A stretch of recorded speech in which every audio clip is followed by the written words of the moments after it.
আমি আরো একবার চলে এসেছি এক ভূতের প্ল্যাটফর্মে। আমি এসেই দেখছি বারণ করছে প্ল্যাটফর্মে যেতে। আমিও টুক করে চলে এসেছি প্ল্যাটফর্মে। এসে চারিদিকে দেখছি কোনো ব্যক্তি নেই, সব দোকানপাট বন্ধ। তারপরে হঠাৎ চোখ পড়লো ভূতের কারবারে। শুরু হয়ে গেছে ভূতের অত্যাচার। সেটা দেখেই আমার চোখ দুটো বড় বড় হয়ে গেল।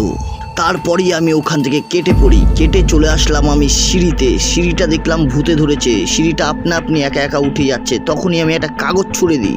কাগজটা দেখলাম একাই উপরে উঠে যাচ্ছে। তারপর দেখলাম এক মহিলাকে ভূতে অবশ করে দিয়েছে, পুরো দাঁড়িয়ে আছে একা কি করবে ভেবে পাচ্ছে না। আমি কিছু না ভেবেই আস্তে করে সরে পড়লাম। এসে দেখলাম একটা আন্ডারগ্রাউন্ড সিঁড়ি, সেখানে গান হচ্ছে আমি যে তোমার ছ্যান ছ্যান ছ্যান। সেটা শুনেই সবাই দৌড় মারছে প্ল্যাটফর্মের উপর থেকে। লাইন ফাইন কিছু না ভেবেই টপকে দৌড় মারছে ভূতের ভয়ে। আমিও এদিক ওদিক তাকিয়ে কিছু না ভেবে আস্তে করে কেটে পড়লাম।